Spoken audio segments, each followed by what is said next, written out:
O destino reservou a Egor Sokolov um presente inesperado depois de anos vivendo como um fantasma entre os homens. Condenado injustamente por um crime que nunca cometeu, ele escolheu se refugiar no coração da taiga siberiana, longe do julgamento alheio e das mentiras que o transformaram em um pária. O ar gelado queimava os pulmões enquanto ele exalava uma nuvem de vapor, ajustando as alças do mochilão que pesava sobre seus ombros como uma carga de memórias. O sol de fevereiro, tão frio e distante quanto o próprio Egor, mal conseguia furar a cortina de nuvens cinzentas que cobriam o céu. A floresta, imóvel sob seu manto de neve, só tinha seu silêncio quebrado pelo rangido dos passos na superfície congelada. E então, Barso? Mais um dia só nós dois e essa solidão, murmurou ele para o husky de pelagem prateada que deslizava ao seu lado sem fazer barulho. O cão ergueu as orelhas e o olhou com seus olhos desiguais, um azul como gelo, outro castanho como a terra, uma simetria que de algum modo refletia a própria alma dividida de Egor, como se ambos pertencessem a dois mundos sem se encaixar completamente em nenhum. 3 anos atrás das grades o haviam marcado com a pecha de caçador ilegal, uma acusação amarga para um homem que dedicara a vida a combater justamente aqueles que destruíam a natureza por dinheiro. A sociedade, que antes admirava suas fotografias, virou-lhe as costas depois do veredicto.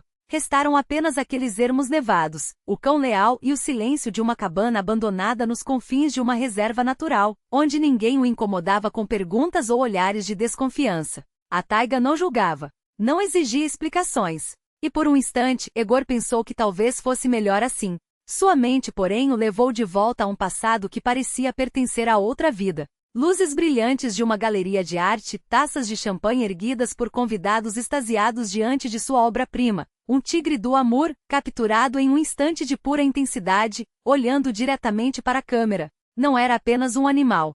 Era um símbolo da natureza indomável, um milagre à beira da extinção. Incrível, Egor ecoava a voz de Viktor Ryazantsev, seu então sócio, sobressaindo-se ao burburinho. Isso aqui é uma mina de ouro. Você faz ideia do quanto pagariam por informações sobre onde encontrar um exemplar desses? Precisamos apenas. Não, cortou Egor antes que ele terminasse. Minhas fotos são um grito pela preservação, não um mapa para caçadores. Viktor riu, colocando a mão em seu ombro com uma falsidade calculada. Deixe de romanticismo. Hoje em dia, só o dinheiro importa. Naquele momento Egor viu a máscara cair. Por trás do sorriso comercial, espreitava algo predatório, frio. Você ainda vai se arrepender disso, dissera os olhos de Ryazantsev, embora suas lábios permanecessem imóveis.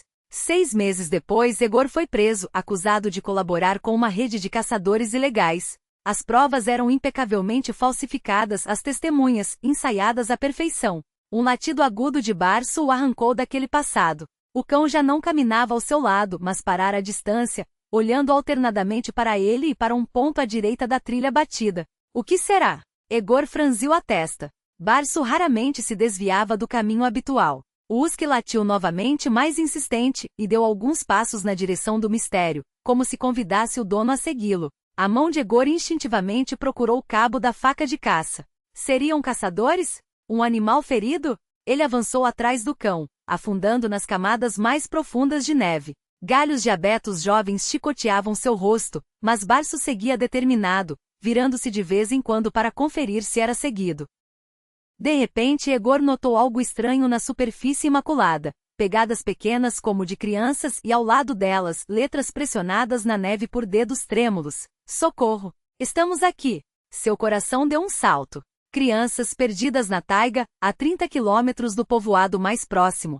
Barso, busca, ordenou, e o cão disparou pela trilha de pegadas sem hesitar. Eles os encontraram ao pé de um pinheiro caído, abrigado sob uma estrutura improvisada de galhos quebrados e ramos cobertos de neve. 2 pequenos, um menino e uma menina de 6 ou 7 anos, amarrados juntos por uma corda de alpinismo, cuja outra ponta estava presa a retalhos de tecido que lembrava paraquedas. O garoto estava inconsciente, seu corpo cobrindo parcialmente a irmã, como se até o último momento tivesse tentado protegê-la do frio. A menina permanecia imóvel, os olhos arregalados fixos em Egor, cheios de um terror primitivo que lhe gelou a alma. Tudo bem, disse ele baixinho, aproximando-se devagar, como se fosse um animal ferido. Vou ajudar vocês. Nenhuma resposta, apenas um tremor que sacudia seu corpinho frágil. Egor verificou o pulso do menino, fraco, mas regular, e tocou sua testa quente apesar do gelo ao redor. Febre. Precisamos levá-los para um lugar quente rápido, murmurou mais para si mesmo. Tirou o suéter debaixo da jaqueta e envolveu o garoto antes de examinar a menina. Seus membros estavam frios, mas por sorte sem sinais de congelamento grave. Os lábios rachados, uma arranhadura na face. Ela não respondia a nada, apenas continuava a encará-lo com aquele olhar parado, quase inumano. Foi então que Egor percebeu o céu escurecendo com uma velocidade anormal. Não era o crepúsculo se aproximando, faltavam horas para o pôr do sol. Era uma tempestade de neve se formando. Nuvens pesadas devoraram os últimos raios de luz, e os primeiros flocos, grossos e cortantes, começaram a dançar no ar. Droga, praguejou, compreendendo a gravidade da situação. Seu abrigo ficava a cerca de 5 quilômetros dali. Em condições normais, 1 hora de caminhada, mas com 2 crianças, uma delas inconsciente, e uma tempestade se aproximando, a tarefa se tornava hercúlea. Sem perder tempo, Egor pegou o menino nos braços, surpreso com seu peso quase inexistente. Depois olhou para a menina. Você consegue andar? Um leve aceno de cabeça. Ótimo. Vamos ficar amarrados nesta corda. Segure com força, não solte. Ele manteve a corda que unia as crianças, mas a reajustou para que agora os 3 ficassem ligados. A menina, o garoto em seus braços e ele próprio. Barso permanecia ao lado dela, empurrando-a suavemente com o focinho sempre que seu passo vacilava. A tempestade ganhava força a cada minuto. A visibilidade caiu a poucos metros. O vento arremessava agulhas de gelo contra o rosto. Egor avançava mais pelo instinto do que pela vista, os braços dormentes pelo peso do menino, mas teimando em seguir adiante. Meia hora depois, sentiu um puxão na corda. Ao se virar, viu a menina ajoelhada na neve. Barso uivava baixo, tentando levantá-la. Aguente firme, pequena, disse Egor, ajoelhando-se ao seu lado. Ela não tinha mais forças, seus olhos diziam isso.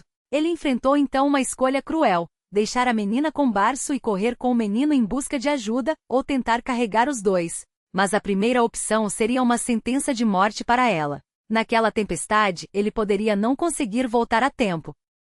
Vou levar os 2, decidiu, sabendo que suas próprias reservas estavam no limite. Foi quando Barso começou a latir com urgência, puxando-o para longe do caminho. Egor quase o repreendeu, mas algo na determinação do cão o fez hesitar. O husky não estava apenas inquieto. Parecia guiá-los para uma direção específica. Você encontrou um atalho? Pensou Egor, forçando a memória. Um desfiladeiro. Normalmente evitavam aquela rota por causa da encosta íngreme e do risco de avalanches, mas agora, quando cada segundo contava. Vá na frente, comandou, erguendo-se com dificuldade. Egor ajustou a menina no segundo ombro, sentindo o peso das 2 crianças como uma carga além de seus limites.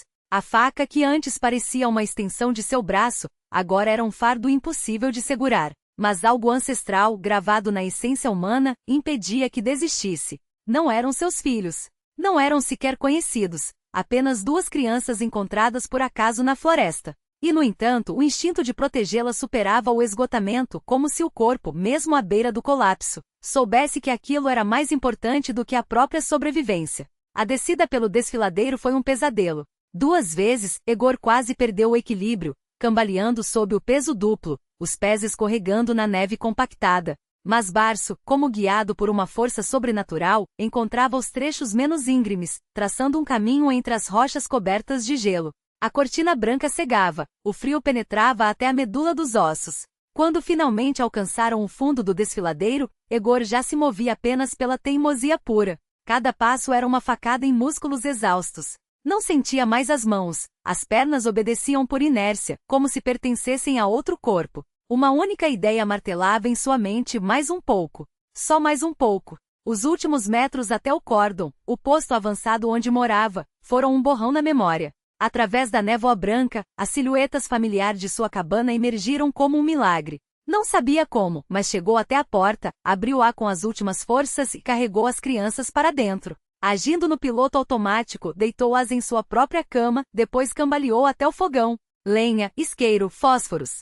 Os dedos não respondiam, mas o hábito de anos tomou conta. O fogo pegou. Com um último esforço de vontade, Egor retirou as roupas molhadas das crianças, enrolou-as em cobertores secos e desabou no chão, ao lado da lareira, afundando na escuridão. À beira do desmaio, viu a pequena mão de Dasha estender-se hesitante em direção ao pescoço de Barso. O husky, sensível ao sofrimento, aproximou-se com cuidado e ofereceu seu calor, encostando o corpo no dela. Vamos sobreviver, foi o último pensamento de Egor antes que a consciência o abandonasse por completo. O retorno foi lento, como a maré que sobe devagar. Primeiro, a dor latejante nos músculos. Depois, o calor do fogão. E por fim, uma ansiedade difusa, cuja origem não conseguia identificar de imediato. Ao abrir os olhos, viu o teto baixo de sua cabana, cortado pelas sombras dançantes das chamas. Do lado de fora, a tempestade ainda uivava. A inquietação ganhou forma, as crianças.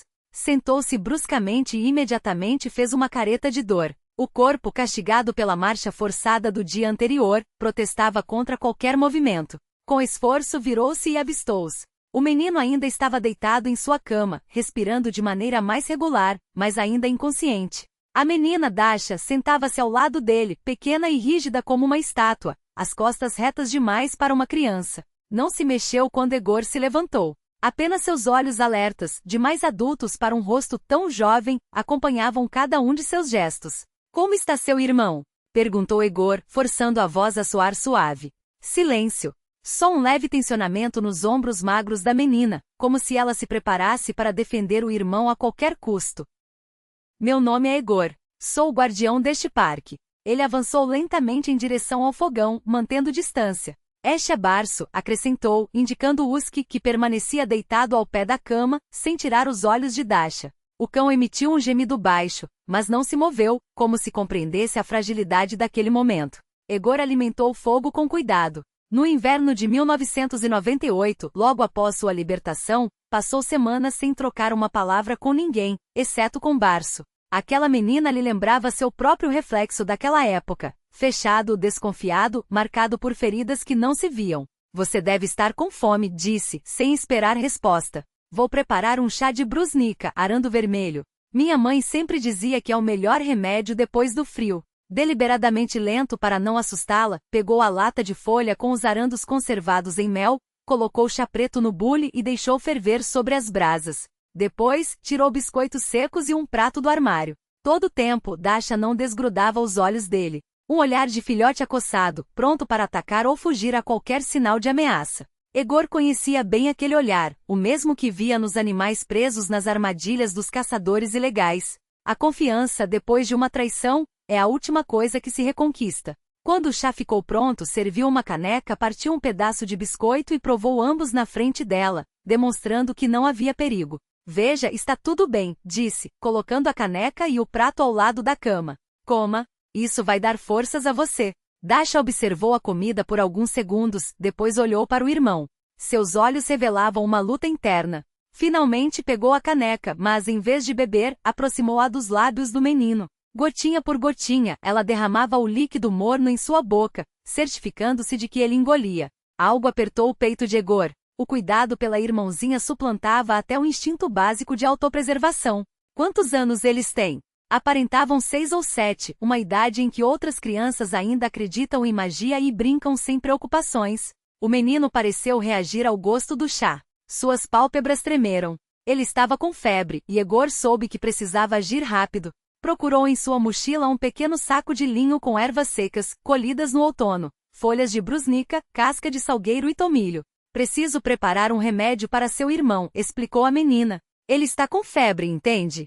Isso vai ajudar. Ela não respondeu, mas algo em seu olhar mudou. O medo não desapareceu, mas uma centelha minúscula de esperança acendeu-se nele. Egor preparou uma decocção com as ervas, um antigo remédio contra resfriados e febre, ensinado por sua avó. Depois, misturou pomada de própolis com óleo de abeto para tratar as queimaduras do frio. Ao se aproximar da cama com o remédio, Dasha tensionou-se. Só quero ajudar, esclareceu Egor. Seu irmão tem os dedos e as orelhas congelados. Se não tratar, vai piorar. A menina hesitou. Então, para sua surpresa, estendeu a mão em direção à decocção, cheirou-a e assentiu, como se desse permissão. Com cuidado, evitando movimentos bruscos, Egor começou a aplicar a pomada nas áreas avermelhadas da pele do menino.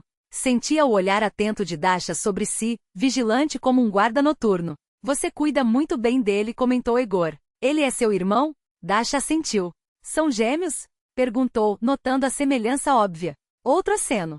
Como ele se chama? Silêncio. A menina umedeceu os lábios ressecados, mas não emitiu som. De repente, Egor entendeu. Seu mutismo não era apenas desconfiança. Era a marca de um trauma tão profundo que as palavras haviam se perdido no caminho. Como se em resposta ao seu pensamento, o menino gemeu e abriu os olhos. Por um instante fitou o teto, depois virou a cabeça e viu Egor inclinado sobre ele. O terror explodiu em seu olhar. Sentou-se de repente, abraçando a irmã num gesto protetor. Não encostem nela! Gritou, com a voz rouca pela desidratação. Calma, calma, Egor levantou as mãos. Ninguém vai machucar vocês. O menino tremia, olhando ao redor, desorientado. Onde estamos? Quem é você? Meu nome é Egor Sokolov. Encontrei vocês na floresta e trouxe para cá. Este é o posto do guarda florestal, dentro da reserva. Vocês estão seguros. Parecia que o garoto não ouvia.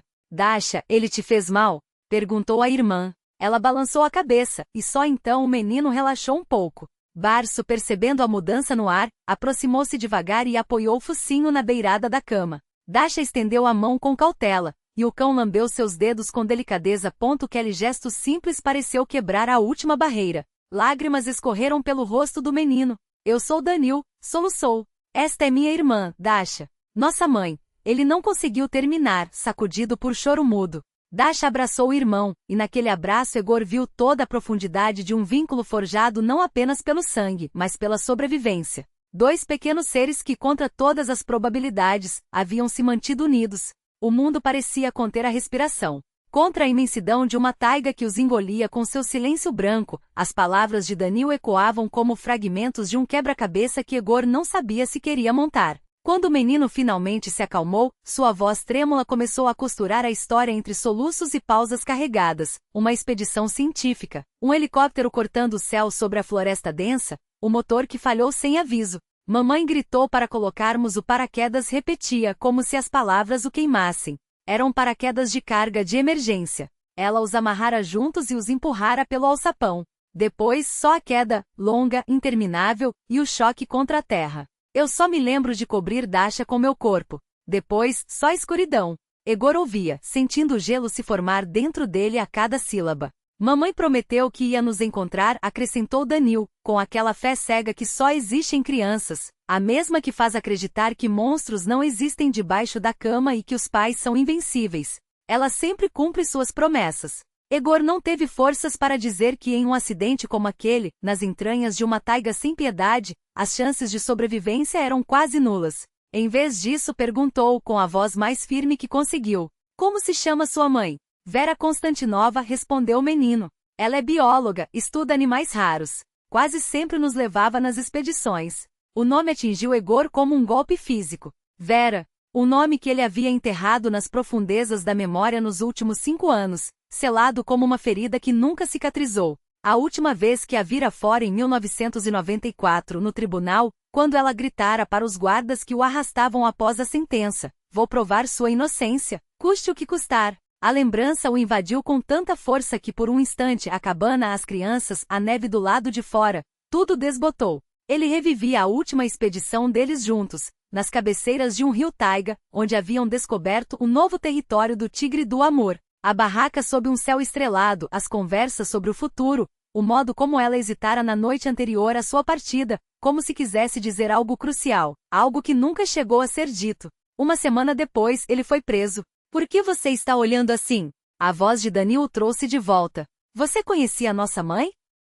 Antes que Egor pudesse responder, Dasha tossiu de repente, um som áspero que o fez notar a mão direita da menina, inchada, avermelhada, um sinal claro de que o frio havia deixado suas marcas. Mais um dano do congelamento. Deixa eu ver, pediu, pegando a pequena mão com cuidado. Dasha não resistiu. Ao examinar os dedos dela, procurando sinais de necrose, algo brilhou na abertura do suéter da menina. Uma corrente. Quando Egor anotou, Dasha se mexeu instintivamente, e debaixo da roupa escorregou um medalhão. Seu coração deu um salto. Aquele medalhão oval com um delicado desenho nas bordas, ele conhecia tão bem quanto seu próprio rosto. Havia sido um presente para Vera 5 anos antes. Dentro, uma foto minúscula tirada em um raro momento em que ele sorrira, um sorriso que pertencia apenas a ela. Com dedos trêmulos, Egor tocou o medalhão. Dasha o apertou com força na palma da mão, como se fosse seu bem mais precioso. Danil os observava atento. É da mamãe, explicou o menino. Ela deu para Dasha antes de nos fazer pular. Disse que era para a sorte, que esse medalhão sempre a protegeu. Os pensamentos de Egor giravam em turbulência. Gêmeos. 6 anos. Ele fora preso 5 anos antes, mas antes disso, naquela última noite, Vera tentará lhe dizer algo. 9 meses depois de sua prisão, em 1994, ele olhou para as crianças com outros olhos e viu o que deveria ter notado imediatamente: o queixo teimoso de Daniil, idêntico ao seu, as maçãs do rosto altas de Dasha, os olhos dos dois, um verde acinzentado raro, que seus colegas fotógrafos chamavam de cor de tigre. A revelação o deixou sem fôlego. Filhos. Seus filhos, dos quais ele nada sabia enquanto cumpria pena por um crime que não cometera. Crianças que cresceram sem pai. 3 anos de prisão, depois mais 2 de solidão e rejeição. 5 anos perdidos. Por que você está olhando assim? Daniil repetiu, confuso. Você conhecia nossa mãe? Sim, Egor não sabia como explicar. Como dizer a essas crianças que ele talvez fosse seu pai? E estava certo disso? Eu conhecia. Trabalhamos juntos antes de eu ir para a prisão. As palavras saíram pesadas. Daniil, no entanto, animou-se de repente. Mamãe disse que ia para a reserva Tayojnikra investigar uns caçadores ilegais. Ela falava de um tigre muito raro que ela estudava. Egor congelou. Tayojnikra era exatamente a reserva onde ele trabalhava agora. Coincidências demais. Seus filhos. Vera. Uma investigação sobre caçadores, a mesma acusação que o condenara. Tudo se entrelaçava em um padrão que ele ainda não conseguia decifrar. Precisamos descobrir o que aconteceu com sua mãe, disse, com uma determinação que não deixava espaço para dúvidas. E vocês precisam de ajuda médica. Daniil assentiu, os olhos brilhando com uma mistura de esperança e medo. Mamãe pode estar ferida. Temos que encontrá-la. Egor não mencionou quão improvável era isso. Em vez disso, começou a se preparar para a jornada. A aldeia mais próxima, Tayojnaya, ficava a cerca de 20 quilômetros dali. Lá havia um posto médico e um telefone. De lá, poderiam acionar os socorristas. Enquanto arrumava os suprimentos, sentia uma resolução crescer dentro de si. Vera está viva. Tem que estar. Agora que sabia da existência daqueles filhos, seus filhos, não podia desistir. Do lado de fora, a tempestade de neve começava a acalmar, como se a própria natureza tivesse decidido dar-lhes uma chance. A manhã amanheceu clara, como se a nevascada da véspera nunca tivesse existido. O sol refletia com força na neve, obrigando-os a semicerrar os olhos mesmo por trás dos protetores improvisados de casca de bétula que Egor fizera. Isso parece bobo, resmungou Daniil, ajustando o seu, mas tirou-o apenas uma vez e, ofuscado pelo brilho, apressou-se em colocá-lo de volta. Egor sorriu. Em menos de um dia, o menino já mostrava mais força. Os remédios haviam baixado a febre, e a comida quente devolvera-lhe energia. Dasha ainda falava pouco, mas seus olhos já não eram 2 fragmentos de gelo, agora observavam tudo com uma curiosidade viva. O caminho até Tayojnaya não seria curto. Egor improvisou um trenó rudimentar com galhos e lona, onde acomodou as crianças. Daniil protestou no início: eu posso andar, tenho que proteger Dasha. Naquela teimosia na linha tensa do queixo infantil, Egor reconheceu a si mesmo. O mesmo olhar intransigente, a mesma disposição para resistir a qualquer custo. Mas não era a hora para orgulho. Você está protegendo, respondeu, calmo, ficando perto dela. Se gastar todas as suas forças andando, quem vai ajudar sua irmã quando ela precisar? A lógica surtiu efeito. Daniil sentou-se ao lado de Dasha no trenó, abraçando-a com um braço, como se a protegesse e buscasse apoio ao mesmo tempo. Egor puxava as cordas com ritmo constante, dosando as forças para a longa caminhada. 20 quilômetros pela taiga nevada não eram brincadeira, nem mesmo para um homem só, quanto mais com 2 crianças, das quais uma ainda se recuperava do frio extremo. Mas não havia alternativa. O posto avançado não tinha telefone nem rádio, e Dasha e Daniil precisavam de cuidados que ele não podia oferecer. As 2 primeiras horas passaram em silêncio. Daniil, apesar dos protestos, adormeceu ao sol, aquecido pelo movimento. Dasha permanecia imóvel, observando as árvores cobertas de neve que deslizavam ao lado deles. Na terceira hora, quando atravessavam uma clareira pequena, Egor percebeu uma presença antes mesmo de ver alguém. Era como se o ar tivesse se tornado mais denso, como se uma corda invisível se esticasse entre os troncos. Entre as árvores, a tensão se materializou. Voz rouca cortou o silêncio: e eu justamente te procurando. De trás de um abeto surgiu um homem baixo e robusto, de rosto curtido pelo vento e olhar penetrante como agulhas de gelo. Ivan Demidov, ex-caçador clandestino, agora, contra todas as expectativas, auxiliar do Parque Natural. Um homem de reputação ambígua, cujas cicatrizes não eram apenas as que marcavam sua pele, mas também sua história. Egor instintivamente posicionou-se entre o trenó e o recém-chegado, como um lobo protegendo sua alcateia. Por que me procurava, Demidov? A resposta veio acompanhada de um gesto brusco em direção às crianças, que agora observavam o estranho com olhos arregalados. Coisas estranhas andam acontecendo por aqui, murmurou Ivan, aproximando-se. Seus passos afundavam na neve enquanto examinava Dasha e Danil com uma mistura de curiosidade e desconfiança. Onde arrumou esses dois? Encontrou no mato ou quê? Exatamente assim, respondeu Egor, seco. A história entre eles era um nó que nenhum dos dois tinha pressa de desatar. Anos antes, Egor havia ajudado a prender o grupo de caçadores ilegais do qual Ivan fazia parte. Depois, para sua surpresa, descobrira o ex-braconnier trabalhando no parque, supostamente como parte de um programa de reabilitação. O diretor falará em segunda chance, mas Egor desconfiava que a verdade fosse outra. Ivan conhecia a taiga como a palma da mão, cada trilha clandestina, cada esconderijo. Um conhecimento valioso demais para ser desperdiçado. Danil, acordado pelos murmúrios, espreitava o homem com cautela. Dasha, por sua vez, apertou-se contra o irmão, os dedos cerrados em torno do medalhão que agora pendia por cima de suas roupas. Levando eles para a aldeia, indagou Ivan, avaliando o trenó com um olhar experiente. Sim, precisam de ajuda médica. O ex-caçador assentiu, então soltou uma informação que gelou o ar. A estrada pelo desfiladeiro leste está bloqueada. Uma avalanche caiu ontem à noite. Vamos ter que fazer um desvio pela Clareira Velha. Eu mesmo estava indo para lá. Posso ajudar com os trenós. A oferta soava sensata, mas Egor hesitou. Demidov notou a relutância e um sorriso torto lhe curvou os lábios. Ainda não confia em mim, Sokolov? Faz bem. No seu lugar, eu também não confia em mim. Havia uma amargura naquela autodepreciação que Egor nunca tinha percebido antes. Ao observar Ivan com mais atenção, notou algo que o surpreendeu. O homem estava abatido.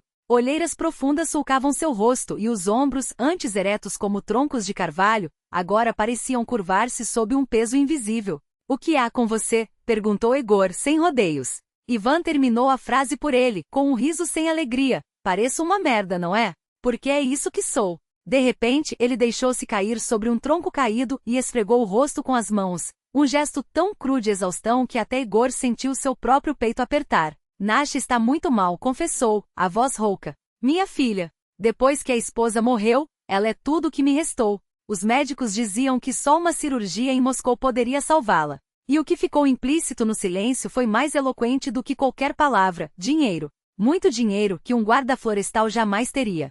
Danil, que não tirava os olhos de Ivan, perguntou de repente com a franqueza só possível em crianças. Sua filhinha está doente? O homem hesitou como se a pergunta direta o tivesse pegado desprevenido. Depois assentiu, a garganta apertada. Sim, moleque. Muito. Minha mãe diz que tudo tem cura, declarou Danil sério. Só precisa achar a medicina certa. Por um instante, o rosto de Ivan amoleceu, como se uma rachadura tivesse se aberto em sua armadura. Mas logo a máscara voltou ao lugar. Se fosse tão simples, murmurou virando-se para Egor. Bom, vamos. Mas cuidado com o desfiladeiro, a neve fresca está instável. Eles seguiram em frente, Ivan à frente, abrindo caminho, Egor atrás, arrastando o trenó com as crianças. Por um tempo, só se ouviu o rangido da neve sob os pés e o chiado dos patins do trenó. Até que Ivan, sem se virar, quebrou o silêncio. Riazanov apareceu por aqui. O nome caiu como uma pedra no lago gelado do peito de Egor. Conhece? Ele sabia. Sabia muito bem o que aquele homem queria, ou melhor, quem queria. Ivan olhou por sobre o ombro, os olhos estreitos. Ele está te procurando. Ofereceu uma boa grana por informações sobre seus rotas, seus hábitos. E eu? Egor segurou a respiração. Aceitou? O riso de Ivan foi seco. Peguei o dinheiro, mas não entreguei nada. Só porque pressenti que tinha algo podre nessa história. Disse a ele que ia descobrir seus caminhos habituais. Pararam à beira de uma pequena ravina. Cuidado aqui, a descida é íngreme, avisou Ivan, enquanto ajudavam a baixar o trenó. Dasha seguiu em silêncio, os dedos brancos de tão apertados nas bordas de madeira. Danil, apesar da idade, tentava guiar os patins com uma determinação que comovia.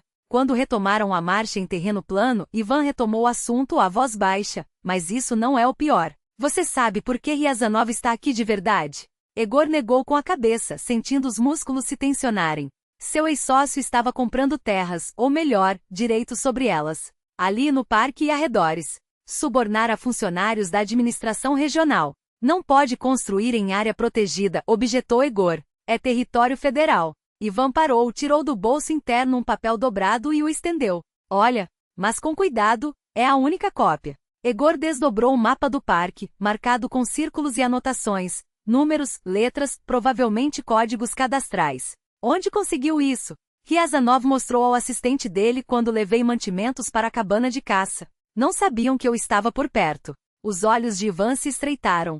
Falavam de um complexo ecológico de luxo para caçadores ricos. Só que de ecológico não tem nada. Será um parque privado onde tudo é permitido. Egor estudou o mapa com atenção. Um dos círculos vermelhos cobria as nascentes do rio Taiga, justamente o local onde ele e Vera, anos antes, haviam documentado a presença de um novo território de tigres amur. O mesmo local onde, segundo a acusação que o condenara, ele teria caçado animais raros. Há 5 anos, disse Egor, devagar, fui condenado por braçonagem e cumplicidade. Sabe onde supostamente cometi esses crimes? Seu dedo bateu no mapa. Aqui. O rosto de Ivan se franziu em concentração. E daí? Na época, eu havia encontrado pegadas de tigre amur nesta região. Documentamos tudo com meu colega. Íamos publicar um artigo pedindo a expansão da área protegida. A compreensão foi se formando nos traços de Ivan, como tinta se espalhando em água. Espere. Você está dizendo que armaram para você? Egor assentiu.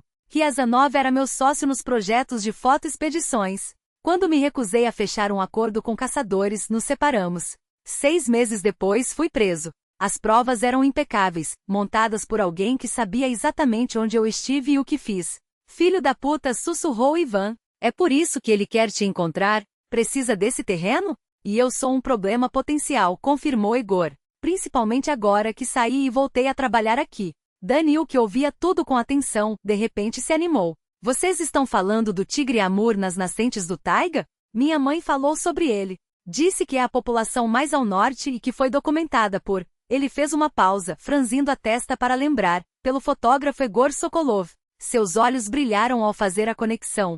Então, é você.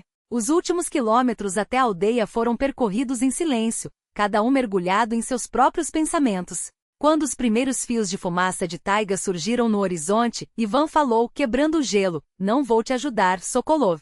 Preciso do dinheiro para o tratamento da Nastya. É a única chance dela. Egor apenas assentiu. Não podia julgá-lo. No lugar de Ivan, faria o mesmo. Pelos seus filhos. A ideia agora ressoava diferente. A aldeia os recebeu com seu cenário familiar. Ruas cobertas de neve, casas de madeira com entalhes nos batentes, fumaça saindo das chaminés. Ivan os guiou até uma grande casa de troncos na borda do povoado. Maria Pavlovna vai cuidar das crianças, disse. Ela é melhor que qualquer médico por aqui. A velha curandeira, magra mas surpreendentemente ágil para seus 70 anos, os recebeu sem perguntas.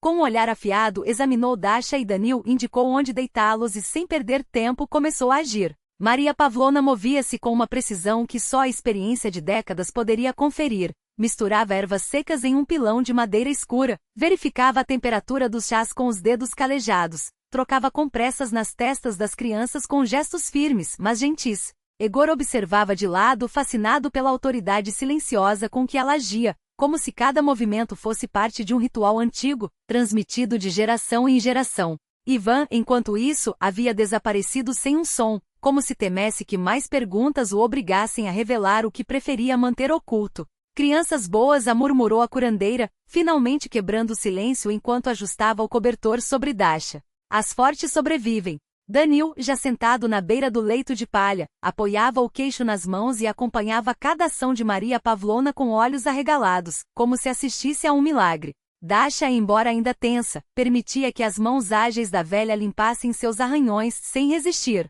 Então, de repente, a curandeira virou-se para Egor, fixando nele um olhar penetrante que parecia ler até os pensamentos mais escondidos. O que foi, mudo? Perguntou secamente. Nenhuma pergunta você faz?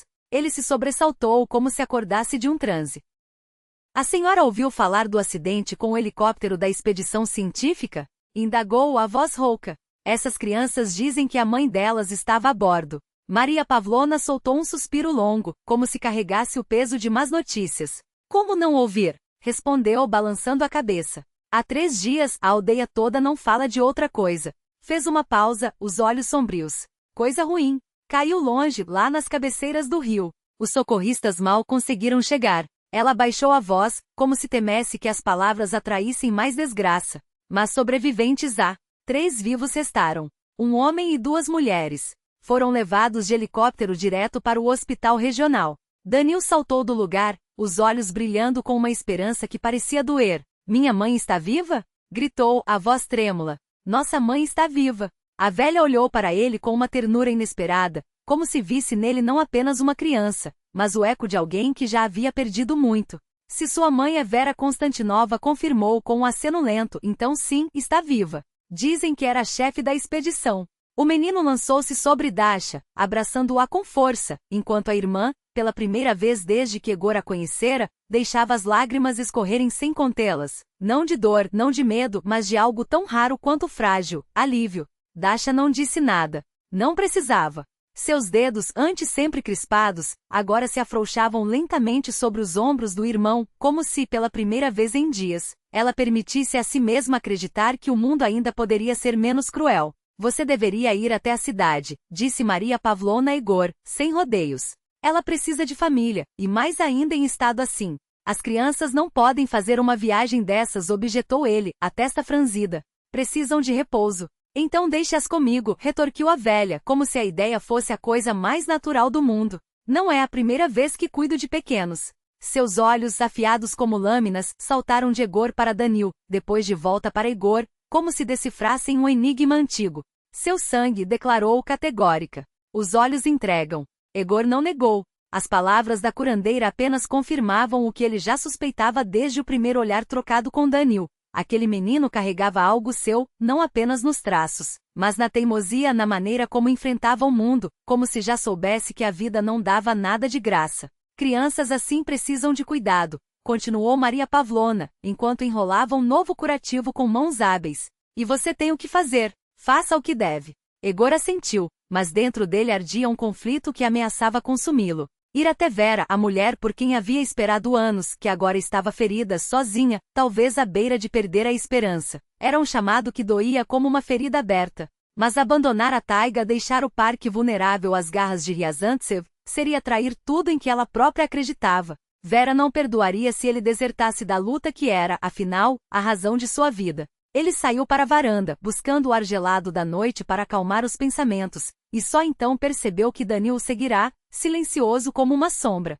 Você vai até a mamãe? Perguntou o menino, a voz fina, mas firme. Não sei, admitiu Egor, passando uma mão pelo rosto cansado. Preciso impedir um homem Ryazantsev. Ele quer destruir o parque, o lugar que sua mãe dedicou a vida a proteger. Daniel ficou calado por um longo momento, como se pesasse cada palavra antes de falá-las. Quando finalmente abriu a boca, sua voz soou estranhamente madura, como se carregasse o peso de decisões que nenhuma criança deveria tomar. Minha mãe queria proteger os animais das pessoas ruins, disse, olhando Egor nos olhos. Se você é amigo dela, tem que ajudar. Aquelas palavras simples, ditas com a sinceridade crua de uma criança, atingiram Egor como um golpe. Daniel estava certo. Vera nunca o perdoaria se ele abandonasse a causa dela por um impulso egoísta, por mais legítimo que fosse. O amor, para ela, sempre fora uma coisa de ações, não de palavras. Preciso ir à cidade, anunciou Egor, voltando para dentro da casa. Vou contatar o irmão de Vera, Nikolai. Ele pode me ajudar a conseguir provas contra Ryazantsev. Maria Pavlovna assentiu, como se já soubesse que essa seria sua escolha. O ônibus para Chabarov sai amanhã de manhã. E a mamãe? Indagou Daniel, a ansiedade estampada no rosto. Eu a encontrarei, prometeu Egor, ajoelhando-se à frente do menino. E voltarei para buscá-los. Não será por muito tempo. Mas era possível ver no olhar de Daniel que ele não acreditava. Talvez porque em sua curta vida já tivesse ouvido promessas demais que se desvaneciam como fumaça. Dasha, que até então permanecerá imóvel em um canto, de repente levantou-se e aproximou-se de Bars, o husky adormecido junto ao fogão. Ajoelhou-se ao lado do cão, sussurrando algo em seu ouvido peludo. O animal levantou a cabeça, olhou-a com atenção e então lambeu-lhe a face com cuidado. Daniel observava a cena atônito. Era a primeira vez que via a irmã tomar uma iniciativa, que via seus olhos, sempre frios, sempre distantes, brilharem com algo que parecia quase alegria. Egor tomou uma decisão repentina. Bars ficará com vocês.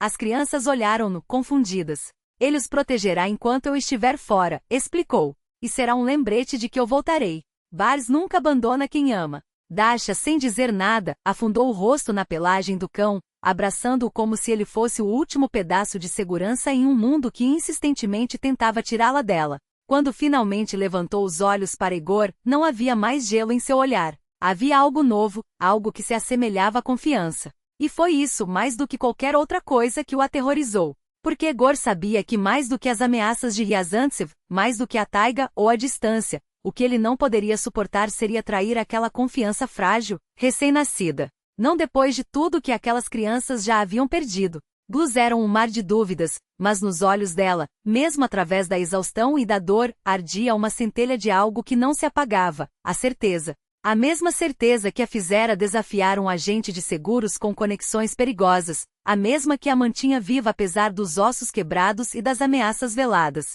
Eles estão vivos, sussurrou ela, como se as palavras fossem um segredo demasiado frágil para ser dito em voz alta. Não era uma pergunta. Era uma afirmação, um fio que a mantinha presa à realidade enquanto tudo ao seu redor ameaçava desmoronar. Você os viu? Egor assentiu, sentindo o peso daquela confiança que ela depositava nele sem hesitar. Não havia espaço para meias-verdades. Daniel e Dasha estão em segurança. Consegui levá-los para a aldeia de Taiga antes que... Ele hesitou, procurando as palavras certas. Antes que a situação piorasse. Vera fechou os olhos por um instante, como se absorvesse cada sílaba, cada promessa implícita naquelas palavras. Quando os abriu novamente, eles brilhavam com algo que não era apenas alívio, mas uma determinação feroz. Eles disseram algo? Sobre o acidente. Aqui a voz de Egor ficou mais grave, carregada de algo que não era apenas preocupação, mas um pressentimento sombrio. Daniel contou que você os colocou no paraquedas, que os empurrou para fora do helicóptero antes da queda. Vera não reagiu com surpresa. Em vez disso, seus dedos se apertaram levemente em torno da mão dele, como se buscassem âncora.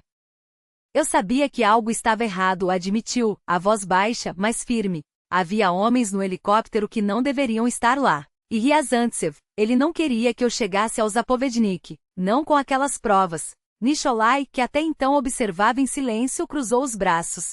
Que provas, Viera? Do que você está falando? Ela virou o rosto para o irmão, e pela primeira vez desde que Egor a vira, algo parecido com medo cruzou seus olhos, não por si mesma, mas pelo que suas palavras poderiam desencadear. Documentos, fotos, provas de que Ryazantsev está por trás do tráfico de animais, da falsificação das acusações contra Egor, da compra ilegal de terras dentro da reserva. Sua respiração ficou mais rápida, como se o esforço de recordar fosse físico. Eu os escondi. Não no helicóptero. Em algum lugar que eles não encontrariam. Egor sentiu um calafrio. Se Ryazantsev já estava disposto a derrubar um helicóptero para silenciar uma ameaça, o que mais ele faria para recuperar aqueles papéis? Onde? Perguntou, tentando manter a voz estável. Vera hesitou, olhando para a janela como se as respostas estivessem além do vidro, perdidas na neblina da taiga. No meu equipamento de mergulho. Deixei tudo em uma caixa lacrada na estação de pesquisa de Quirous, sob o piso falso do laboratório. Ela fez uma pausa e quando falou novamente sua voz era pouco mais que um sussurro. Mas eles já devem ter revirado tudo. Se descobrirem. Eles não vão descobrir, interrompeu Egor, com uma convicção que não sentia de fato. Porque nós chegaremos primeiro. Nicholai franziu a testa. Você não pode sair daqui, Viera. Está ferida. Os médicos não vão liberar. Ela riu um som curto, sem humor, que mais parecia um soluço. Os médicos não sabem que meus filhos estão vivos porque alguém não quer que eles saibam. Seu olhar se fixou em Egor, intenso, implacável. Você me tirará daqui. Hoje, Egor conhecia aquele tom. Era o mesmo que ela usava quando, anos atrás, decidirá enfrentar uma tempestade na taiga só para provar que uma espécie de orquídea ainda existia onde todos diziam que estava extinta. Não havia argumento que a fizesse recuar. E se a polícia nos parar? Tentou Nicholai, embora já soubesse a resposta. Vera sorriu, um gesto rápido, quase imperceptível, que mais parecia uma careta de dor. Então diremos que sou uma paciente em delírio, fugindo do hospital com a ajuda de dois homens claramente insensatos. Seu sorriso desapareceu. Mas não vamos parar. Os olhos de Vera encheram-se de lágrimas. Meu Deus, pensou ela, sonhei com este reencontro por tantos anos. Mas não assim. Não aqui. Não desta forma. Egor apertou-lhe a mão com mais força, como se pudesse transmitir-lhe coragem através do toque. Encontrei Danil e Dasha, disse ele, baixinho. Vera congelou. Não conseguia acreditar. Vivos. Seguros. A ideia era tão absurda que por um instante seu cérebro recusou-se a processá-la. Seus lábios tremeram, e o rosto contorceu-se numa tentativa desesperada de conter o choro que ameaçava explodir. Eles estão bem? Sua voz quebrou. Você não está dizendo isso só para que Egor tire do bolso um pequeno medalhão oval. Era o que Dasha carregava consigo o tempo todo. Disse que você deu a ela para a sorte, explicou Egor, estendendo o objeto. Vera pegou-o com dedos trêmulos, pressionou-o contra os lábios como se fosse uma relíquia sagrada, depois levantou os olhos para ele. Eu pensei que os havia perdido. Sussurrou, a dor escorrendo por cada sílaba. Que eu os havia matado, empurrando-os para longe. Você os salvou, corrigiu Egor, firme. Se não fosse pela sua decisão, eles teriam morrido com os outros. Ela o olhou através de um véu de lágrimas e em seu olhar foi surgindo, pouco a pouco, algo que ele temia mais do que qualquer coisa, a pergunta. A dúvida que queimava em seus lábios antes mesmo de ser formulada. Eles são seus filhos. Egor viu a pergunta tomar forma em seus lábios, mas antes que ela fosse dita, os aparelhos ao lado da cama irromperam num alarme estridente. Vera empalideceu ainda mais, como se toda a cor que lhe restava fosse sugada pelo som agudo. Seu dedo soltou o medalhão sem força. Nicholai atirou-se para a porta, gritando por ajuda. O que está acontecendo? Egor perguntou alarmado quando médicos e enfermeiras invadiram o quarto em tropel. Choque, disparou um dos médicos, sem sequer olhá-los. Saiam. Agora. Eles foram empurrados para o corredor, onde ficaram observando, impotentes, através do vidro da porta, enquanto a equipe médica se movia em torno de Vera com urgência. Os minutos arrastaram-se como horas até que, finalmente, o piar dos monitores se estabilizou. Ela se estabilizou, anunciou um médico ao sair, exausto. Mas as visitas terminaram hoje. Precisa de repouso absoluto. Quando o profissional se afastou, Egor girou bruscamente, captando com o canto do olho um movimento no fim do corredor. Um homem de casaco de couro preto desapareceu rápido atrás de uma esquina. Você viu? Perguntou Egor a Nicholai baixo. Quem? Nicholai franziu a testa. Tinha uma cicatriz na sobrancelha. É o segurança de Ryazantsev. Chamam ele de Sombrio. Vi no julgamento. O rosto de Nicholai perdeu o pouco de cor que ainda tinha. Você acha que estão vigiando a Vera? Tenho certeza, respondeu Egor, sombrio. E isso significa que ela não está segura aqui. Desceram até o café da entrada do hospital, escolheram um canto mais afastado onde ninguém pudesse ouvir. Precisamos tirá-la daqui, declarou Egor. O mais rápido possível. Mas ela está em estado grave e estão de olho nela. Como? Há um jeito. Egor baixou ainda mais a voz. Transferência para outra ala. Você tem contatos aqui, pode organizar. Nicholai coçou a barba, pensativo. O chefe da terapia é meu ex-colega de faculdade. Talvez ajude. Mas para onde a levamos? Ela precisa de cuidados médicos constantes.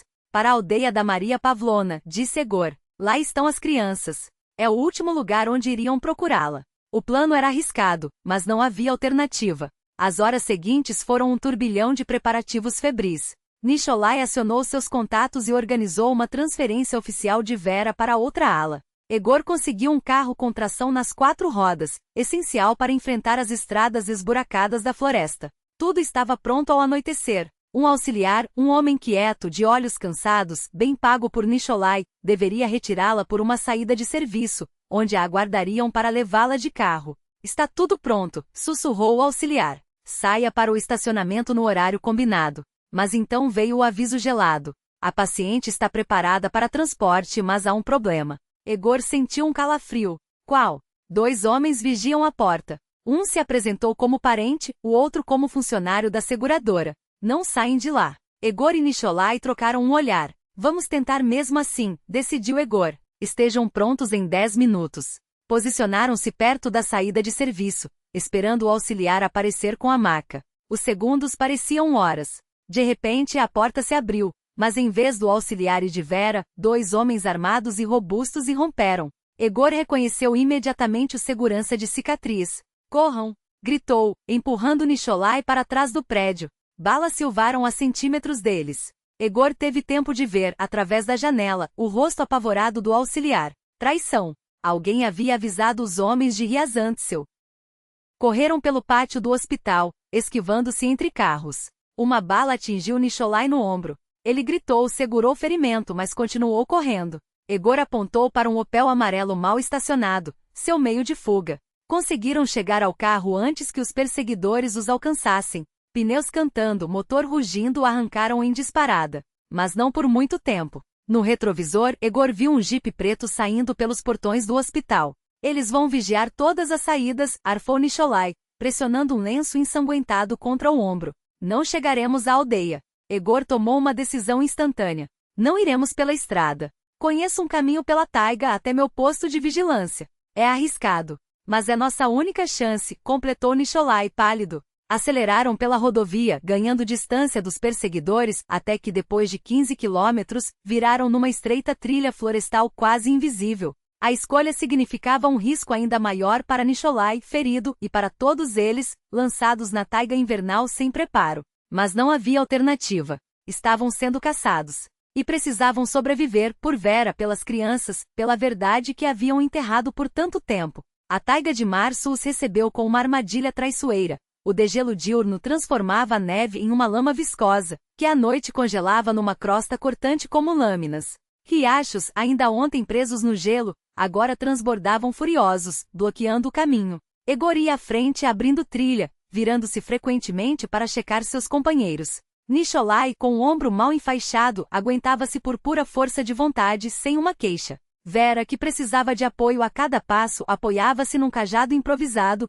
e em seus olhos ardia uma determinação que fez Egor deixar de perguntar como ela estava. Precisamos parar, anunciou Egor quando o sol atingiu o zênite. Nicholai mal consegue se sustentar. Estou bem, protestou o outro, mas a palidez de seu rosto traía. Abrigaram-se sob um pinheiro frondoso, onde o solo estava mais seco. Egor armou um abrigo improvisado com lona, acendeu uma pequena fogueira, tirou da mochila um termo com chá quente, preparado ainda na cidade, e um frasco de álcool medicinal. Deixe-me ver, disse a Nicholai, ajudando-o a tirar a jaqueta. A ferida estava feia, inflamada, supurando.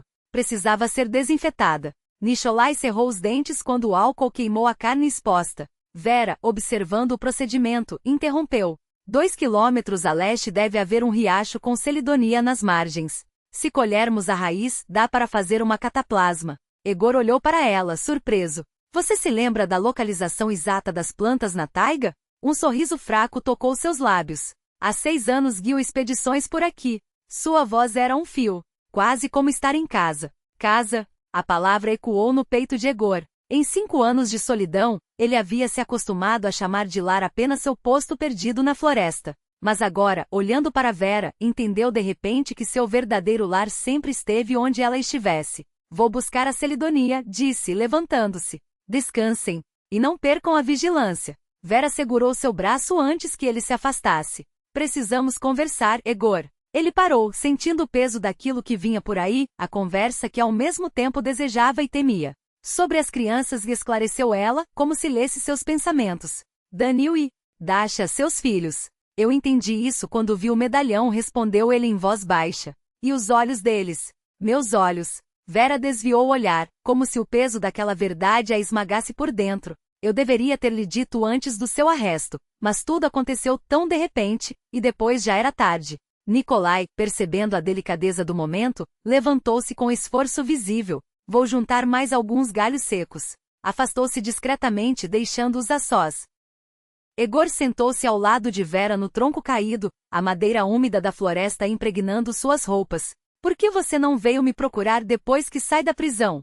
Ela permaneceu em silêncio por longo tempo, observando as próprias mãos como se nelas estivesse escrita uma resposta que nunca soube dar. Eu fui até a prisão no dia da sua soltura, finalmente murmurou. Fiquei do lado de fora dos portões, vi quando você saiu. Mas seus olhos, havia um vazio neles, um desespero que me gelou por dentro. Levou o olhar até ele, e Egor sentiu o peso daqueles segundos revividos. Não consegui impor a você mais essa responsabilidade. As crianças mal tinham começado a andar. Você estava quebrado, sem trabalho, com o estigma de ex-presidiário. Pensei que só pioraria sua vida. Uma onda de amargura antiga começou a se dissolver dentro dele. Eu te procurei, confessou, a voz rouca. Depois que saí, soube que você tinha partido em uma longa expedição, e decidi que não tinha o direito de arruinar sua vida com meu retorno. Com minha marca. Um sorriso torto lhe escapou dos lábios. Achava que estava fazendo o melhor por você.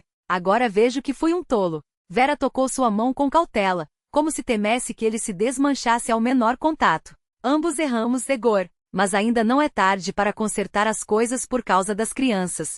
Ele assentiu, apertando seus dedos antes de se levantar. Vou buscar a Celidonia. Depois decidimos o que fazer. A aldeia de Taiosnaia estava envolta em um silêncio incomum para março. Os moradores, sensíveis às mudanças como animais da floresta, trancavam as portas mais cedo que o habitual, lançando olhares desconfiados aos raros estranhos que apareciam por ali.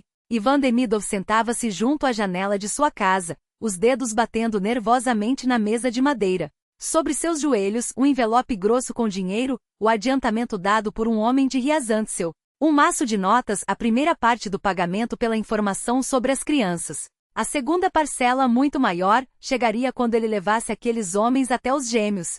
O valor daria para a Operação Dinástia, para os melhores médicos de Moscou, para a reabilitação, para uma vida sem o medo constante de perder a única pessoa que lhe restava. Do quarto ao lado, vinham os sons entrecortados da respiração da filha, ofegante e chiada, como um apito enferrujado. Cada inspiração dolorosa ecoava em seu peito como uma faca. Tudo por ela, pensava, enquanto os dedos apertavam as bordas do envelope. Tudo por ela. Mas diante dos seus olhos surgia outro rosto, o de Misha, seu filho, morto 10 anos antes. Um menino de 7 anos, afogado no riacho enquanto o pai se embriagava na aldeia vizinha. Ivan não chegou a tempo. Não salvou. Não pôde se despedir. Agora a escolha se apresentava cruel, salvar sua filha à custa da vida de outras crianças.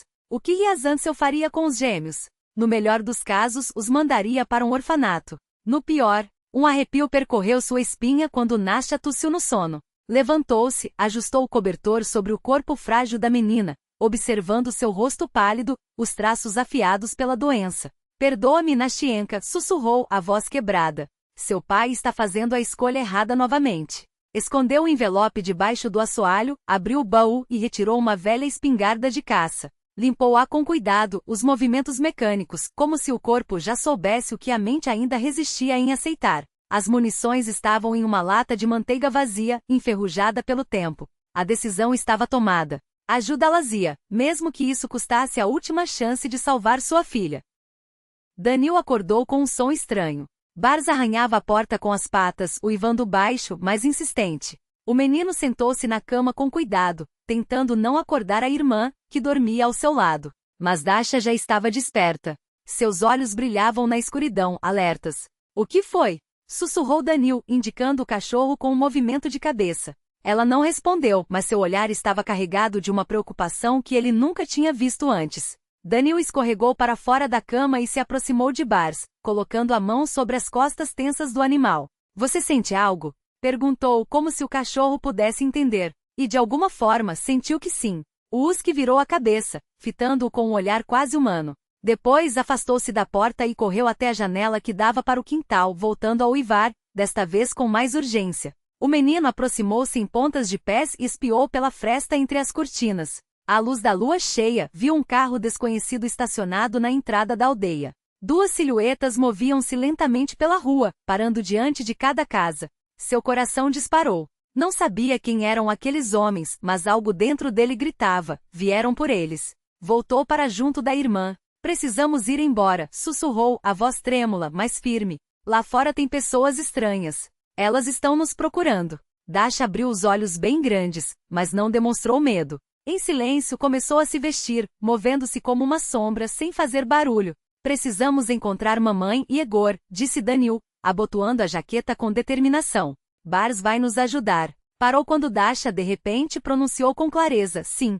Foi a primeira palavra que ela emitia desde o acidente. O primeiro som depois de tantos dias de silêncio. Danil abraçou a irmã, sentindo os olhos ardendo. Tudo vai ficar bem, prometeu, a voz embargada. Vamos encontrá-los. Bars impacientava-se junto à porta, como se pressentisse que não havia tempo a perder. As crianças juntaram um pequeno embrulho com comida, pegaram agasalhos e saíram pela porta dos fundos, agachados, correndo em direção à floresta. Não viram quando, na casa vizinha, a cortina se moveu e Maria Pavlovna os observou com os olhos cheios de apreensão. 1 minuto depois, bateram com força em sua porta. A quem procuram meus filhos? Perguntou ela, abrindo para 2 homens de jaquetas de couro e expressões sombrias. Em uma noite dessas? Crianças, a avó respondeu um deles, tentando espiar por cima de seu ombro. Gêmeos, um menino e uma menina de 6 anos. Dizem que os viu por aqui. Ah, estiveram sim, como não estariam? Mentiu sem pestanejar. O Egor Sokolov os trouxe do posto de vigilância, mas os levou embora ontem mesmo. Disse que ia levá-los a Barous, para ver um médico. Cruzou-se, como se a mentira fosse uma oração. Se eu fosse vocês, procuraria por lá. Os homens trocaram olhares desconfiados, resmungando algo, mas não insistiram. Se está mentindo, velha, rosnou um deles, voltaremos, e a conversa será bem diferente. Não há cruz que os proteja, malditos, murmurou Maria Pavlovna, fechando a porta com um baque. Assim que os passos se afastaram, ela correu até a casa de Ivan. Demidov, é desgraça. Sibilou batendo em sua janela. As crianças fugiram para o mato, e os lobos de Ryazantsev estão atrás delas. Se os encontrarem, não vai terminar bem. Ivan, já vestido e armado, assentiu. Eu sei. Vi tudo. Vou atrás deles. E Nastya? Perguntou Maria, a voz carregada de preocupação. Fique com ela, respondeu ele, com uma firmeza que o surpreendeu a si mesmo. Preciso fazer isso. 2 fluxos humanos moviam-se em direções opostas, ignorando a existência um do outro. Egor, Vera e Nikolai avançavam pelos últimos quilômetros até a aldeia, vindo do leste, lutando contra a taiga primaveril, onde o degelo tornava o caminho um pântano de lama e riachos transbordantes. Ao mesmo tempo, Ivan, as crianças e Bars afastavam-se da aldeia rumo ao oeste, serpenteando por trilhas de caça quase apagadas. Entre eles a floresta densa, onde os homens de Ryazantsev espreitavam, furiosos e frustrados com o fracasso. Egor parou à beira da clareira, observando as luzes da aldeia. Há algo errado, murmurou. Há muitas máquinas para um lugar como este. Avançou com cautela, ordenando que Vera e Nikolai permanecessem escondidos entre as árvores. Mas não deu nem 10 passos quando captou um movimento à sua direita. Abaixa! Gritou, atirando-se de volta para junto de Vera. O tiro rasgou o silêncio da noite. A bala passou a centímetros de sua cabeça, cravando-se no tronco de uma bétula. Egor conseguiu empurrar Vera para o chão, cobrindo-a com o próprio corpo. Não se mexa, Sokolov! Ecoou uma voz rouca das sombras. Só queremos as crianças. Uma onda de gelo percorreu sua espinha. Eles sabem das crianças. Vieram por elas. Com a voz tensa, gritou para as sombras. Vocês entendem que estão atirando em um homem à vista de todos? Seu cérebro trabalhava febrilmente. Na aldeia, alguém deve ter ouvido o tiro. A milícia chegaria em 1 hora, talvez menos. Mas a resposta que veio foi uma gargalhada áspera. Ainda acredita na milícia, Sokolov? Zumbou a voz. Quem você acha que fechou os olhos para o seu negócio 5 anos atrás? Uma pausa calculada. Diga onde estão os filhotes, e talvez a gente deixe vocês vivos. Egor sabia que era blefe. Vivos, não os deixariam de jeito nenhum. Sabiam demais, eram um risco grande demais para Ryazantsev. Com cuidado tocou o ombro de Vera. Quando eu começar a atirar, corra com Nikolai para a aldeia. Lá tem gente, testemunhas. Eles não vão arriscar, sussurrou. Seus olhos encontraram os dela, cheios de um medo que não era por si mesma. E você? Eu os distrairei. Nos encontramos na casa de Maria Pavlovna. Seu dedo escorregou até o cinto, onde escondia a faca de caça, sua única arma. Sabia que contra balas não tinha chance, mas não podia ficar parado. Foi então que um novo disparo ecoou à esquerda, abafado como de uma espingarda. Rugi de caça. Alguém gritou, sufocado pela dor. Ouviu-se barulho de luta. Corram! Berrou uma voz conhecida. Sokolov, leve-os embora. Ivan. Egor reconheceu a voz na mesma hora. Sem hesitar, agarrou Vera pelo braço e arremessou-se com ela e Nikolai em direção à aldeia, onde as casas ofereciam alguma proteção. Os perseguidores não ousariam atirar abertamente ali. Conseguiram alcançar as primeiras construções quando outro tiro rasgou a noite atrás deles, seguido por um silêncio opressor. Egor olhou para trás, mas a escuridão engolira tudo. 10 minutos depois, estavam na casa de Maria Pavlovna. A velha curandeira soltou um grito ao ver Vera. Viva! Exclamou, mas seu rosto logo escureceu. Onde estão as crianças? Vera perguntou sem fôlego. Fugiram para a floresta. Sentiram o perigo e correram. O Bars foi com eles. Vera cambaleou. Egor a segurou antes que caísse. Para onde foram? Perguntou baixo. Não sei. A velha balançou a cabeça. Ivan foi atrás delas. Como se respondendo às suas palavras, a porta se escancarou. No batente, Ivan aparecia ensanguentado, com cortes profundos, mal se sustentando em pé. Demidov. Egor correu para apoiá-lo, guiando-o até um banco. Abati um, o homem arfou, com voz rouca. O outro fugiu, mas vai voltar com reforços. E as crianças? Vera ajoelhou-se diante dele, desesperada. Ivan balançou a cabeça. Segui o rastro, mas ouvi os tiros e voltei para ajudar. Uma tosse abafada. Sangue escorria de seus lábios. Estão na taiga. O Bars está com eles.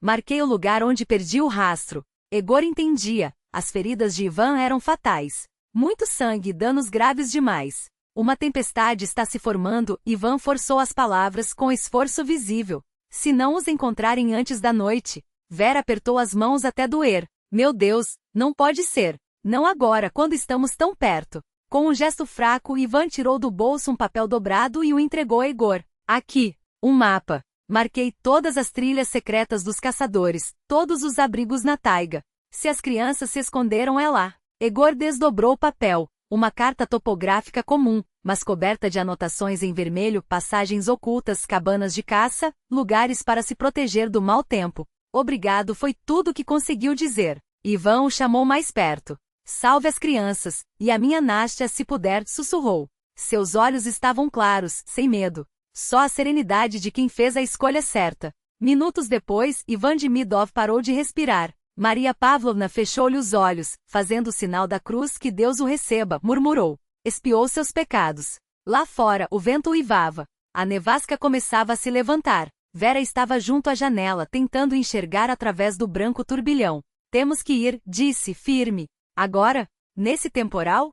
Nikolai protestou. Isso é loucura. São os meus filhos, ela cortou, olhando para Egor. Nossos filhos. Ele sabia que deveria esperar, deixar a tempestade passar. Mas cada hora de espera poderia custar a vida das crianças. Foi então que um som distante cortou o ar. O latido de um cão. Um latido familiar. Bars. Egor atirou-se para a porta. Na cortina de neve, a princípio não viu nada. Até que uma silhueta escura emergiu, correndo em direção à casa. Bars irrompeu pelo batente, sacudiu a neve do pelo, lambeu a mão de Egor e, sem perder tempo, voltou a latir, olhando para a porta. Ele veio buscar ajuda, Egor entendeu. Sabe onde estão as crianças. Um minuto depois, já agasalhados e com lanternas, eles voltavam a enfrentar a nevasca. Egor, Vera e Bars. Nikolai ficou ferido, seria só um estorvo. O cão ia à frente, virando-se a cada instante para checar se os humanos não se perdiam.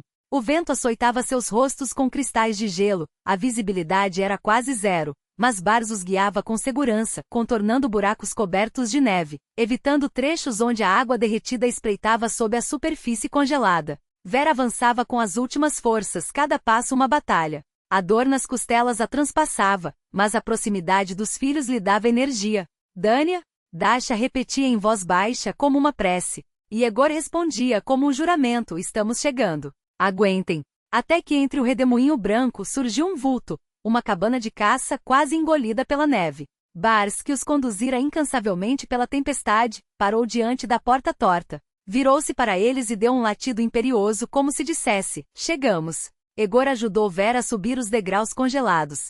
A porta não estava trancada, só escorada por dentro. Um empurrão foi suficiente. Na penumbra aquecida pelo braseiro moribundo da lareira, duas pequenas figuras se abraçavam no canto. Danil empunhava um galho afiado, uma arma infantil, mas desesperada. Quem está aí? Sua voz tremia, mas não de medo, de determinação. Vera deu um passo à frente. Dania? Dasha, foi tudo o que conseguiu dizer. Um segundo de silêncio, esticado como uma eternidade. Então, um grito, um som tão primitivo de alegria que cortou o ar. Mamãe!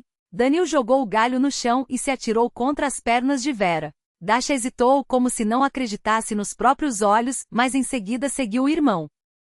Vera ajoelhou-se, abraçando os dois com uma força que parecia querer fundi-los a si mesma, como se temesse que fossem arrancados dela novamente. Mãe, eu sabia que você nos encontraria, Dasha disse de repente, com uma voz clara, embora fraca pelo longo silêncio. Não tivemos medo porque o Bars estava conosco. Vera afastou-se um pouco, olhando para a filha com incredulidade. Você está falando, Dasha? Minha querida, você está falando de novo. A menina assentiu, séria como um pequeno filósofo. Precisava ficar quieta quando estava com medo. Agora não estou mais. Aquela lógica infantil, dita com absoluta convicção, fez Vera rir entre lágrimas. Egor observava da porta, sem ousar interromper aquele momento. Sentia-se ao mesmo tempo parte da cena e um estranho, um homem que ainda precisava provar que merecia ser chamado de pai. Danil, já mais calmo nos braços da mãe, notou sua presença. Você nos salvou na floresta, disse simples. Obrigado. Vera respirou fundo, preparando-se para o que viria. Crianças, preciso dizer uma coisa a vocês. É muito importante. Segurou as mãos dos dois. Lembram quando eu falei daquele homem que... Lembram daquele homem que fotografava animais raros? Aquele que descobriu novos habitats do tigre siberiano. Por quem você chorava à noite? Perguntou Dasha com ingenuidade. Vera hesitou, lançando um rápido olhar para Egor. Sim, minha querida, eu não lhes contei toda a verdade. Esse homem, Egor Sokolov, não é apenas meu amigo e colega. Ela fez uma pausa, como se as palavras pesassem mais do que poderia carregar. Ele é. Os olhos de Danil se arregalaram, fixos na mãe. Então, lentamente, ele se virou para Egor, examinando seu rosto com uma intensidade que parecia buscar nele traços de si mesmo. Dasha, ao contrário, reagiu com uma espontaneidade inesperada. Soltou-se do abraço da mãe, aproximou-se de Egor e estendeu a mão, como se fossem dois adultos em um primeiro encontro. Olá, eu sou Dasha. Egor ajoelhou-se à sua frente, apertando com cuidado a pequena mão. Muito prazer, Dasha. Ela inclinou a cabeça, observando com a franqueza própria das crianças. Você tem olhos iguais aos meus, Taigais. E naquela frase simples havia mais aceitação do que qualquer palavra de adulto poderia expressar. À noite, quando a tempestade amainou um pouco, Egor saiu para o alpendre da cabana para buscar lenha da pilha. Danil, sem fazer barulho, seguiu. Posso ajudar? Perguntou, evitando encarar Egor. Claro, responderam-lhe, e em silêncio começaram a empilhar os troncos, trabalhando em uma quietude desconfortável, mas estranhamente acolhedora. Finalmente Danil reuniu coragem. Eu não sei como chamar você de pai. Você não esteve presente em toda a minha vida. Egor baixou lentamente a carga de lenha e se endireitou, olhando nos olhos. Isso é justo, disse. E não peço que você me aceite assim de repente. Seria injusto com você. Danil piscou, surpreso com a resposta. Egor continuou. Há 5 anos me acusaram de algo que não fiz. Fui preso. Não sabia que tinha filhos. Não sabia que você crescia sem mim em algum lugar. Se soubesse, sua voz falhou por um instante.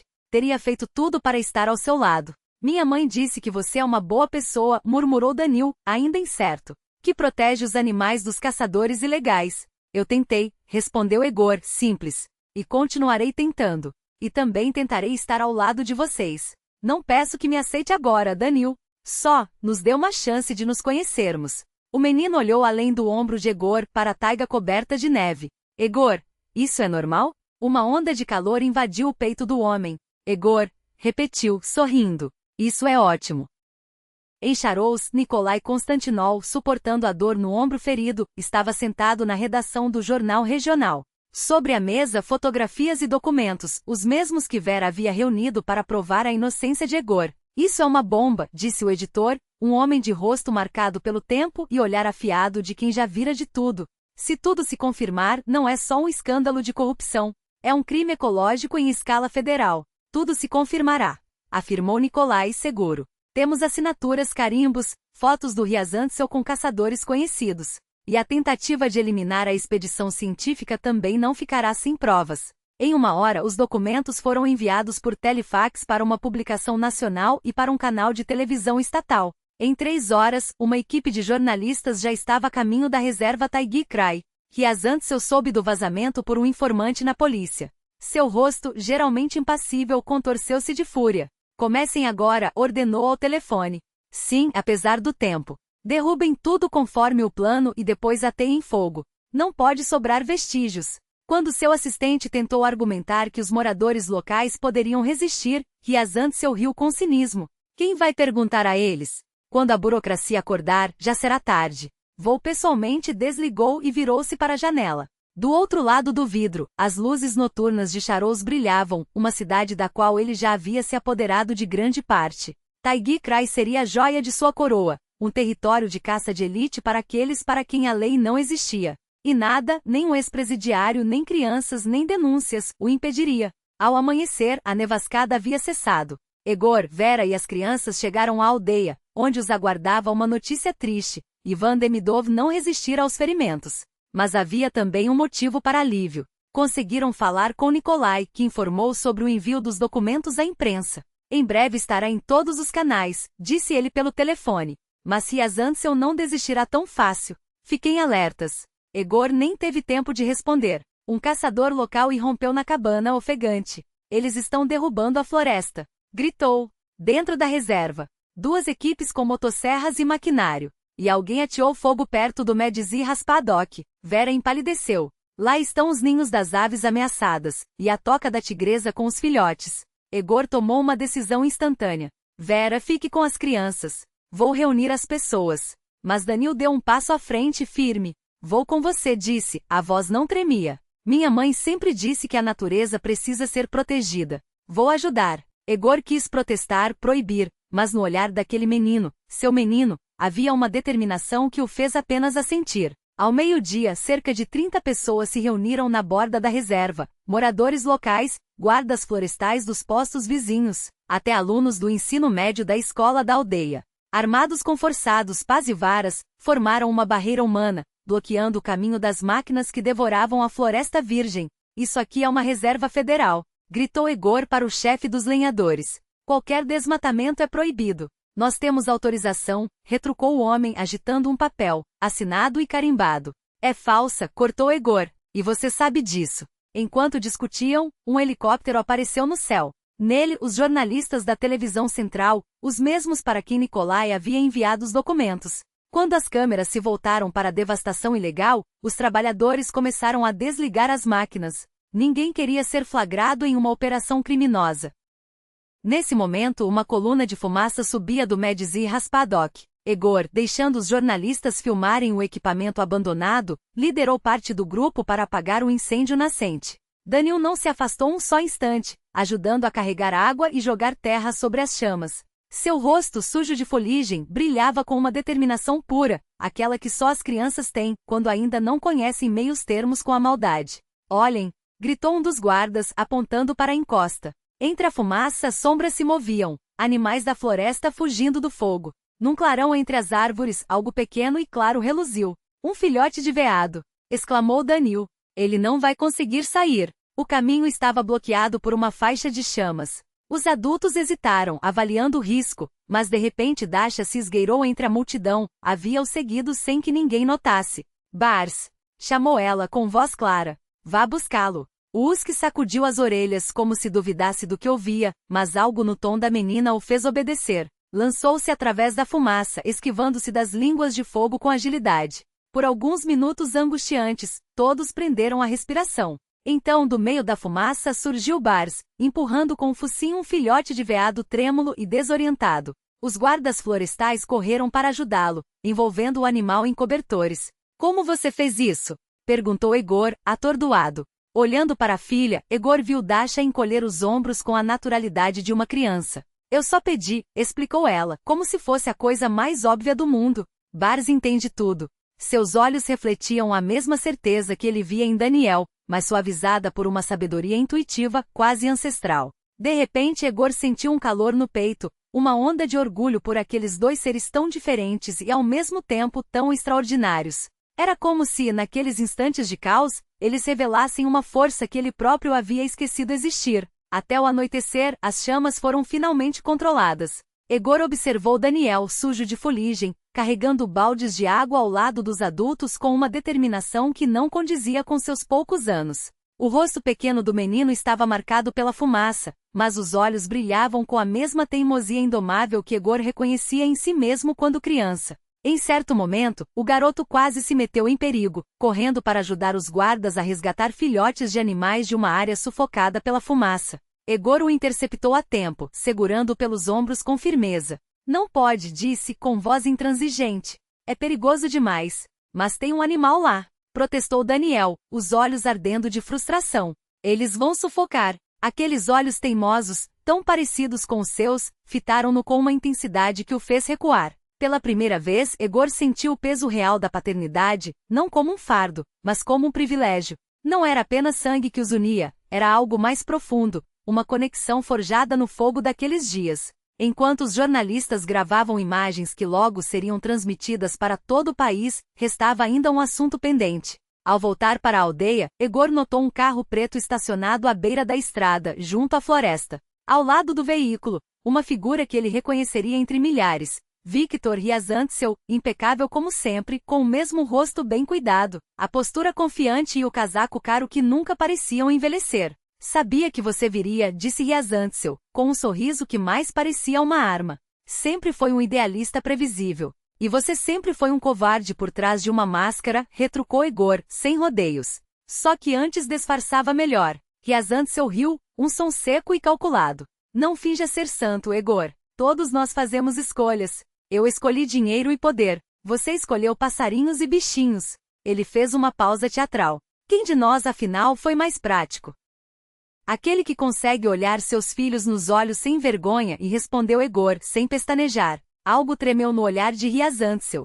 Era difícil dizer se era inveja ou arrependimento.